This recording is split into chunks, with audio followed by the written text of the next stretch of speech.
but it was to no avail. Hindley died of a heart attack in 2002, aged 60, only a few weeks before a landmark ruling that judges, not politicians, could set minimum sentences, a finding that might have led to her release, according to QC Michael Zander. I'm sure that the Lord Chief Justice is right to say that there must be that possibility. Who knows? Something may come up, or a public opinion may change, after all, for some reason.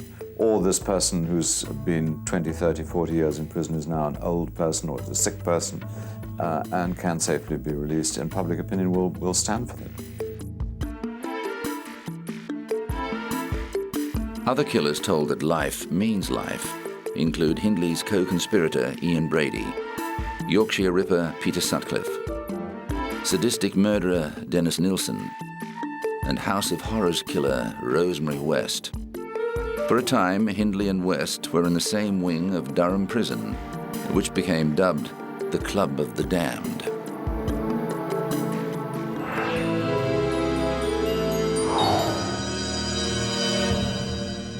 Richard Milhouse Nixon was a junior congressman from California when he uncovered crucial evidence in the Alger Hiss espionage case. The microfilm documents found buried in a pumpkin patch helped convict Hiss of perjury. But never could Nixon have imagined that he would become a central figure in the biggest political scandal in American history. Nixon was elected to the presidency in 1968 on a platform of opposing the rise of anti-war and hippie counterculture and pushing for an end to America's military engagement in Southeast Asia. Nixon's two closest advisors were his chief of staff, H.R. Haldeman, and assistant in charge of domestic affairs, John Ehrlichman. White House counsel John Dean dubbed them the Berlin Wall for their Teutonic names and habits of secrecy. On June 17, 1972, 5 men were discovered breaking into the Democratic National Committee headquarters inside the Watergate complex. A few months later, along with the masterminds of the break-in, E. Howard Hunt Jr. and G. Gordon Liddy, the 5 were indicted for conspiracy, burglary, and violation of federal wiretapping laws. But when one of the men, James W. McCord, wrote to the judge claiming a cover-up of the robbery, the floodgates were opened, and the affair snowballed into a massive political scandal that reached all the way to the White House. It was eventually revealed that President Nixon and his government had been involved in an astonishing array of criminal activities, including campaign fraud, political espionage, and wiretapping of not only their political opponents, but also the press and ordinary citizens. A hidden Mexican slush fund was also discovered, used to pay for these activities, provide money for cover-ups, and buy the silence of anyone arrested. But it all began to unravel. In a Senate investigation, former staff members testified against President Nixon and his team. G. Gordon Liddy served 4.5 years in jail for his part in the conspiracy, before reinventing himself as a radio talkback host, actor, and political strategist, and writing a best-selling book. In 1997, he returned to the Watergate complex to commemorate the 25th anniversary of the break-in and broadcast his nationally syndicated radio show from the lobby. Baldwin had a transceiver, and we had a transceiver. And Mr. Baldwin spotted the police officers who were, coming down toward the thing, and he was doing what he was supposed to do. He was calling over and saying, okay, he asked, he said, are our guys dressed in hippie clothes? And we said, no way our guys are dressed in hippie clothes. They're all dressed like businessmen. And he said, well, there's hippie clothes people coming, and he said, and they got guns. And that's when we're trying to get a hold of these people, but they had turned down the gain on their transceiver, so they couldn't read all these things. And finally, we just heard one little phrase from them. They were whispered, "They got us." And that's how we knew that, it was all over. As it turned out, it was all over for Nixon's presidency too, although it took another 2 years for the Watergate evidence to mount up. It was revealed largely thanks to Washington Post reporters Bob Woodward and Carl Bernstein and their infamous anonymous source, W. Mark Felt, codenamed Deep Throat. Nixon continued to deny knowing anything about the Watergate crimes. I had no prior knowledge of the Watergate break-in. I neither took part in nor knew about any of the subsequent cover-up activities. But others testified otherwise, and White House counsel John Dean became the star witness of the Senate Watergate Committee, implicating both former Attorney General John Mitchell and President Nixon in the cover-up. As Dean had no evidence other than his notes, his testimony was not given much weight until it came to light that Nixon had recorded many of the conversations he'd had during his presidency. The tapes were subpoenaed by the inquiry and contained shattering revelations, including evidence of illicit campaign contributions, secret bombings of Cambodia, and widespread illegal wiretappings and harassment of Nixon's opponents. The fallout led to threats of impeachment, but Nixon forestalled this action by stepping down as president. I shall resign the presidency effective at noon tomorrow. 7 former presidential aides were indicted for their role in the scandal, and 4 of them, including Haldeman and Ehrlichman, were convicted and served jail time. Altogether, 19 conspirators went to prison for Watergate. However, Nixon was not among them. On September the 8th, 1974, President Gerald Ford, who took over from Nixon, controversially granted the former president a full and unconditional pardon for any crimes he may have committed during his presidency.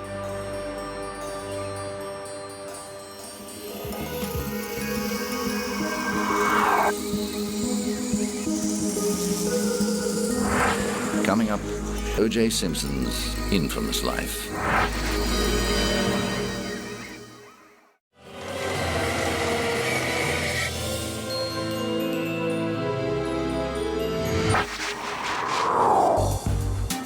.875 South Bundy Drive, Brentwood, Los Angeles. On the 12th of June 1994, Nicole Brown Simpson, age 35, and her friend 25-year-old Ronald Goldman were brutally murdered in the driveway of this home. The prime suspect was Nicole's ex-husband, Orenthal James Simpson, known to the world as O.J., who was filmed being chased by police on Interstate 405. The football legend, sports commentator, and sometimes movie star was eventually arrested and charged with the crimes. 4 days after the case, Simpson appeared in court for his arraignment and pleaded not guilty to the 2 murders. The following trial lasted 9 months and attracted so much global publicity, it was dubbed the trial of the century. The court case made many of the people involved in it familiar figures. Judge Lance Ito found himself the subject of television comedy parodies. Prosecutor Marcia Clark and leading members of the defense team, like Johnny Cochran, also found themselves in the spotlight. Although there was a great deal of DNA evidence against Simpson, in the end it seemed as if the prosecution's case rested on its ill-advised decision to have Simpson try on one of the blood-soaked gloves implicated in the murders. Perhaps it had shrunk due to the blood, or following a freezing and thawing process. Perhaps it's true that Simpson had stopped taking arthritis medication, resulting in swelling of his joints, or maybe he simply wasn't guilty. Whatever the reason, the glove clearly did not fit, and the jury took only 3 hours of deliberation before acquitting him on both charges.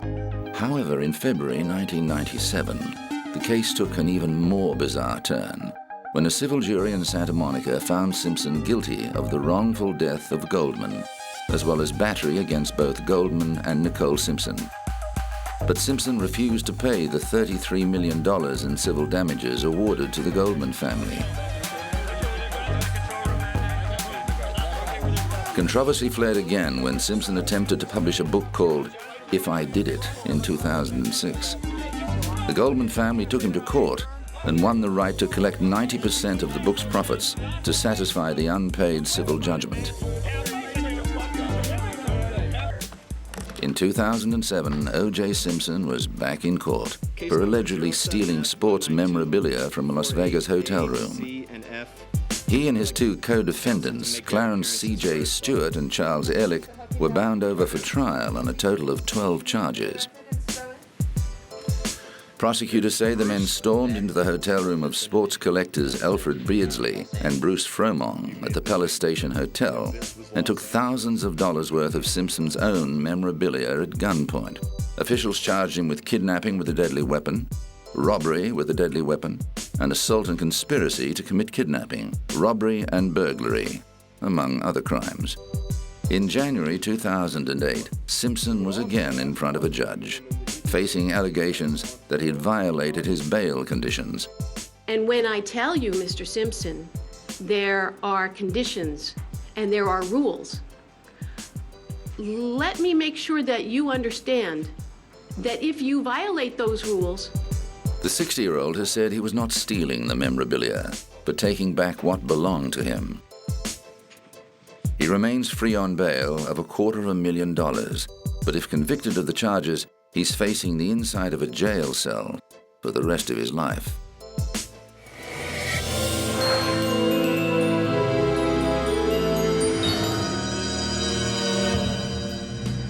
On the 30th of May, 1996, Sarah Thornton walked free after serving 5.5 years of a life sentence for murdering her husband as he lay in an alcoholic stupor.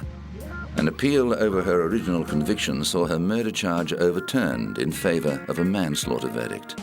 If the truth had come out 6 years ago, 7 years ago, look how much pain and time and money it would have saved everybody. Sarah Thornton admitted stabbing her husband Malcolm with a kitchen knife as he lay drunk on the sofa at their Warwickshire home in 1989. She said it was her husband's violent behavior towards her that caused her to snap. However, during sentencing, the judge found her responsibility for killing him was diminished, not because of provocation, but because she suffered from a severe abnormality of mind. A jury of 8 men and 4 women deliberated for 6 hours before returning the verdict. At a press conference after her release, sitting next to daughter Louise, Thornton said she believed justice had been served. The 5 years I got? For me? Yeah, I think that's fair. I'm not saying that every woman should be sent to prison, but for me it was fair. I took a life at the end of the day.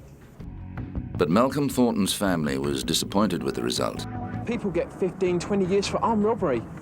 5 years for taking someone's life. It's disgusting. While Sarah's walked free, it's not a total victory because she hasn't proved she was a battered wife. She's proved instead that she's got a severe personality disorder. Although there was much publicity about the use of provocation as a defense in Thornton's case, ultimately, it didn't set a legal precedent. This cannot set a precedent by itself. It is a trial by a judge and a jury at Oxford Crown Court. The precedents are set by higher courts, in the Court of Appeal, for example. Although Thornton celebrated her freedom, she said she was unable to forgive herself for causing her husband's death.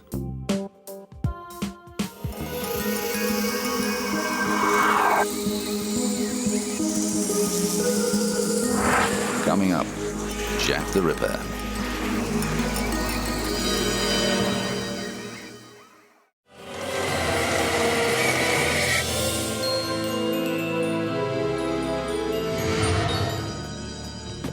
Does the name Bucks Row mean anything to you? How about the name of the person most commonly associated with it, Jack the Ripper? This is Whitechapel, the area in the East End of London where a number of women working as prostitutes were mutilated and murdered towards the end of the 19th century. To this day, there remains much debate about not only who Jack the Ripper really was, but which of the women in the Whitechapel murders were actually his victims. Out of the 11 bodies, though, there's a group known as the Canonical Five. These are believed firmly to have been the Ripper's victims. Mary Ann Nichols, nicknamed Polly, was the first of these, killed on the 31st of August 1888, 5 days after her 43rd birthday. Her body was discovered in the early hours of the morning on Bucks Row. Bucks Row, which has since been renamed Durward Street, was a back alley in Whitechapel, a couple of 100 meters away from the London Hospital. Some of the original buildings and brickwork still exist today, including a low brick wall stretching east from the board school. Polly's body was found near the wall's corner. Whitechapel is now home to a niche tourist industry as people come from all over the world to take guided tours around the sites of the murders. Number 2 of the Canonical Five was Annie Chapman, who also had a nickname, Dark Annie. She was found on the 8th of September, dead in a backyard in Spitalsfields, with her uterus removed.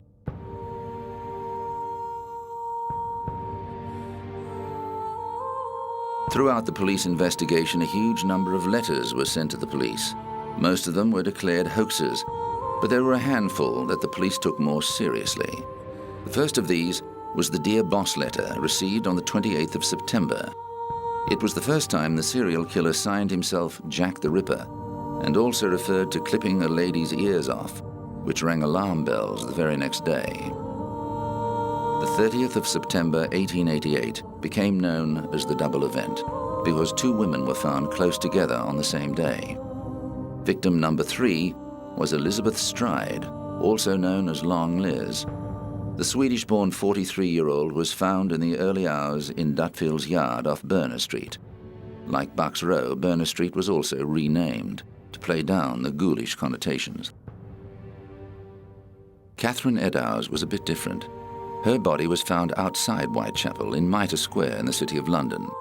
This was the furthest west of all the murders, and the fact that she was found on the same day as Elizabeth Stride has made some ripperologists, as those who study the case are called, claim her body as proof that there wasn't just one ripper, but at least two killers at large at the same time. The Royal London Hospital on Whitechapel Road still has some crime scene drawings and plans of the Mitre Street murder. It was Eddowes' corpse that persuaded the police that the Dear Boss letter was probably genuine. As well as missing a uterus and a kidney, she was found with one ear severed. The next missive attributed to the killer was the Saucy Jack postcard, which was delivered on the 1st of October and referred to both ear removal and the so-called double event. Journalists already knew those details, however, so the card could still have been a hoax. With such widespread publicity and reporting of the murders, citizens were understandably nervous, and one of them, George Lusk, led the Whitechapel Vigilance Committee to patrol the streets. It was to Lusk that the next letter was addressed. It is widely thought to be the most authentic epistle, largely because it arrived accompanied by a box containing half a human kidney. The writer made a gruesome claim about the other half. "I fried and ate it," the letter said. "It was very nice." The last of the canonical five was Mary Jane Kelly, nicknamed Ginger. She was the only one of the five found indoors, discovered on the bed of her single-room home at Miller's Court in Spitalfields on November the 9th. Even with contemporary technology, we are still no closer to solving the mystery, and the list of possible suspects seems only to grow as the years go by. The briefest survey will throw up at least 25 names of long-dead possibilities. The mystique behind the murderous mystery has grown over the years, and many people have devoted their lives to researching the case.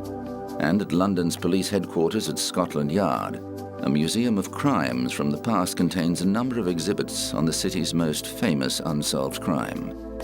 In 2006, the museum was presented with a book containing a handwritten note made by the investigating officer, naming the man he suspected of being the notorious killer.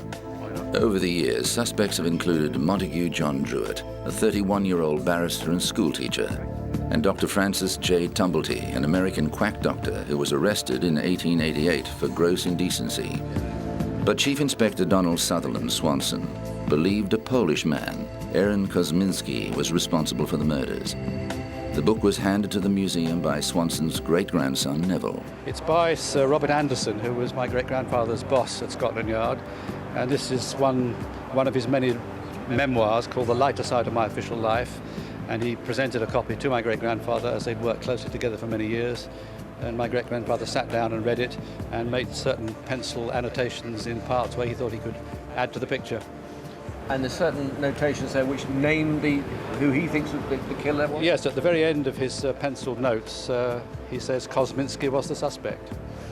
And how convinced are you that he knew that was the person? I'm convinced because he was in day-to-day, hour-to-hour control of the case. He saw every piece of paper, spoke to every witness, and he was completely convinced that this was the man. The name of Kosminski has been known for nearly 30 years. At the time of the murders, he was watched by police and later placed in a mental asylum. The murders stopped. The book is a welcome addition to the museum.